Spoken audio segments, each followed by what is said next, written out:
All right, YouTube. Hello, hello, hello. It's been a while. Me and Jesse have been pretty busy watching Red October. The Phillies are in there. We're big fans. But when spoilers come out for Lost Caverns of Ixalan, you got to make it a point to check them out and let the people know. So let's get right into it. Bringer of the Last Gift, a 6 drop and 2 black. Creature, vampire, demon. Flying. When the bringer of the last gift enters the battlefield, if you cast it, each player sacrifices all other creatures they control. Then each player returns all creatures cards from their graveyard that weren't put there this way to the battlefield. That's pretty cool. There's a lot going on with that card, actually. We got Bone Horde Dracosar. It is a 3 drop and 2 red. Flying first strike. Not too shabby right off the bat. At the beginning of your upkeep, exile the top 2 cards of your library. You may play them this turn. If you exile a land card this way, create a 3/1 red dinosaur creature token. If you exiled a non-land card this way, create a treasure token. Just bumping. We're just bumping up treasure and land for every type of deck because that's what they do. Water Wind Scout. It is a 3 drop with 1 blue. Flying. When Water Wind Scout enters the battlefield, create a map token. It's an artifact with tap 1, pay it, and tap 1. Sacrifice this artifact. Target creature you control explores. Activate only as a sorcery. Not too shabby. Let me see if I can move this for you guys just for a second. Actually, we can go like that. We got Miner's Guidewing. It is a 1 drop white creature bird, flying vigilance. When Miner's Guidewing dies, target creature you control explores. Reveal a top card of your library. Put that card into your hand if it's a land. Otherwise, put that card, put a +1/+1 counter on that creature. Then put that card back, or put it into your graveyard. Okay, that's a lot going on there. We have Dyack Echo. It's a 5 drop with 1 blue. When Dyack Echo enters the battlefield, draw a card. Descend 4. Dyack Echo has flying as long as there are 4 or more permanent cards in your graveyard. Cool.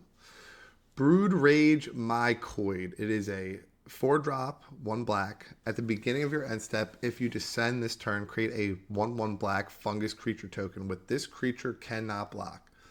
Okay, some building some things up there. Song of Stupefaction is a 2 drop, 1 blue. Enchant creature or vehicle. When Song of Stupefaction enters the battlefield, you may mill 2 cards. And then it says Fathomless Descent. Enchant permanent gets -X -0, where X is the number of permanent cards in your graveyard. All right. We have Idol of the Deep King. Flash. When Idol of the Deep King enters the battlefield, it deals 2 damage to any target. Craft with an artifact. Pay 2 and 1 red. Exile this artifact. Exile another artifact you control. An artifact card from your graveyard. Return this card transformed under its owner's control. Craft only as a sorcery. Let's click on and see what the... Okay, it's a little close. Let's get back. When Sovereign of Maculae enters the battlefield, attach it to target creature you control. Equipped creature gets +2/+0. Okay, not too shabby. Not too shabby. Let's get down here. Throne of Grim Captain. Tap it, mill 2 cards. Craft with a dinosaur, a merfolk, a pirate, and a vampire. Okay, and what happens when we craft it? Grim Captain.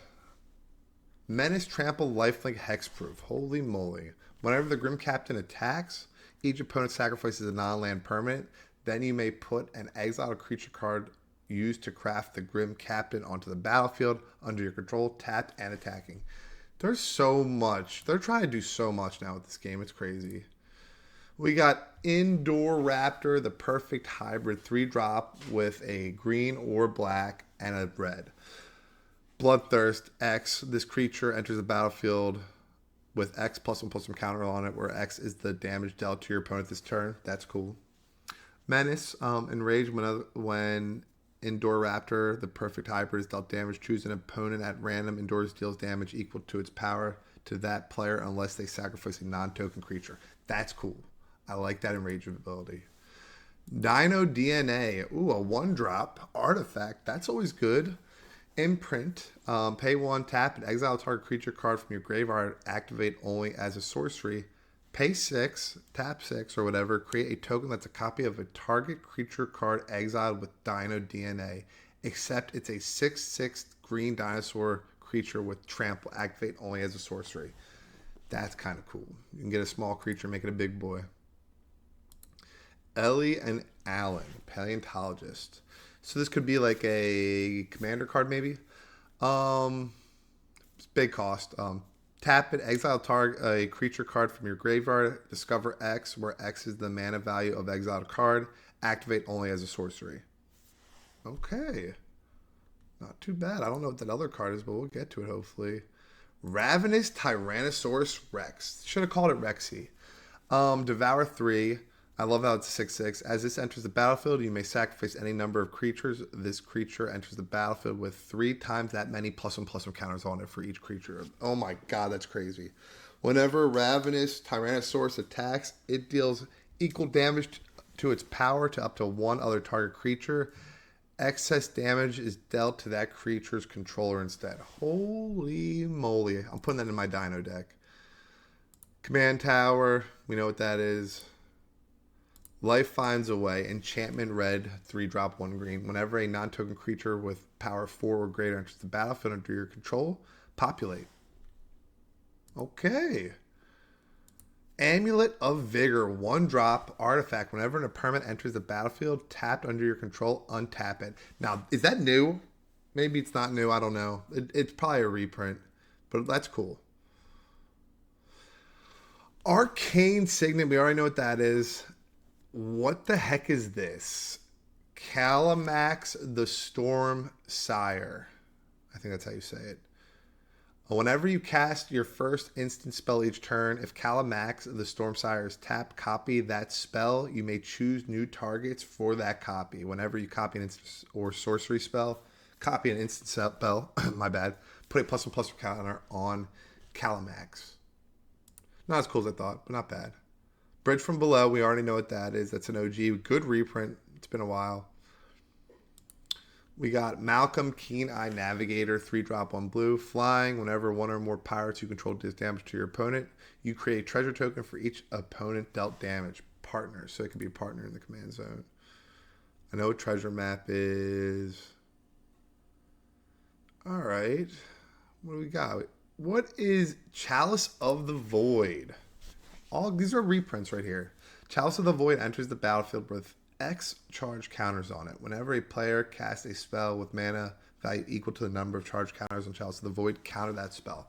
See, that's good. That is really good. All right. We got Expedition Map, Star Compass. Like, nothing too big hitting. Seen a decent amount of these too. Scry 1, then reveal the top card of your library. If it's a land card, put that into the battlefield tapped. Otherwise, draw a card. Underworld Breach. Each non-land card in your graveyard has escape. The escape cost is equal to the card's mana cost plus exile 3 other cards from your graveyard. At the beginning of your end step, sacrifice Underworld Breach. All right. Gishoth, Sun's Avatar. That's a reprint. An awesome reprint. I haven't seen this card yet. Pantlaza Sunfavored. Whenever Pantlaza Sunfavored or another dinosaur enters the battlefield under your control, you may discover X, where X is the number of creatures' toughness. Do this once each turn. Okay. Not a Merfolk fan. And like these human creature or like, the pirate stuff, that's cool. Let me see what this one is. Interpret Paleontologist. It's a 2-drop 1 green. Add 1 mana of any color. Good off the bat. Pay 2, exile target card from your graveyard. You may cast a dinosaur creature spell from among cards you own exiled with Interpret Paleontologist. If you cast a spell this way, that creature enters the battlefield with a finality counter on it. If a creature finality counter is on it, it would die. Exile it instead. Okay, that's cool. Can't use it again. We've got Souls of the Lost. 2-drop star +1. Looking like what's that OG card? Tarmogoyf. So as an additional cost to cast this spell, discard a card or sacrifice a permanent. Fathomless Descent. Souls of the Lost power is equal to the number of permanent cards in your graveyard, and its toughness is equal to that number +1. Yeah, it's similar card, similar type deal. We got the Ever-Flowing Well. When the Ever-Flowing Well enters the battlefield, mill 2 cards, then draw 2 cards. Descend 8. At the beginning of your upkeep, if there are 8 or more permanents in your graveyard, transform them Ever-Flowing Well. Okay, it's probably really good. Whenever you cast a permanent spell with using mana produced by Myriad of Pools, up to 1 other target permanent you control becomes a copy of that spell until end of turn. Wow. That's gonna be very good. What is this? Enigma Jewel, 1 blue. Enigma Jewel enters the battlefield tapped. All right, so then when you tap it, add 2, I guess, generic mana. Spend this mana only to activate abilities. Okay. Craft with 4 or more non-lands with activated abilities, 8 and 1 blue. Locus of Enlightenment. Locus of Enlightenment has each activated ability of the exiled card who's used to craft it. You may activate each of those abilities only once each turn. Whenever you activate an ability that isn't mana ability, copy it. You may choose new targets. That's insane. They're going all over the place with this set. It is pretty crazy. It is pretty freaking crazy. So if you guys want to pause on the rest of these are the rest of the spoilers as of right now. We got the 6/6 white, which isn't normal. Vigilance, if 1 or more creatures tokens would be created under your control 3 times, that many of those tokens are created instead. What's with this ×3 token building thing? I don't get it. When Ogier tap dies, return it to the battlefield tap and transform another into its owner's control. Okay, let's see what it is. Oh boy, Temple of Civilization. It taps for 1 blue, 1 white. Pay 2, 1 white and tap it. Transform Temple of Civilization. Activate only if you have attacked 3 or more creatures this turn only. Oh my god, so you can turn it back into the 6/6. Alright, you guys, this set looks pretty good. I don't like this 3-time token thing I'm seeing. You guys can let me know what you think about that or your opinion. Don't forget to like and subscribe. We are giving away 4 Double Master Double Master 2022 Collector Booster Packs once we hit 500 subs. That's going to be... those packs are going to be rare as can be now since the play boosters are coming out. And also, let me know what you guys think about that. I'm excited about the dinos. They always have a good place, a special place in my heart. And the cards look pretty cool, but again, the tokens kind of throw me off. Have a good one.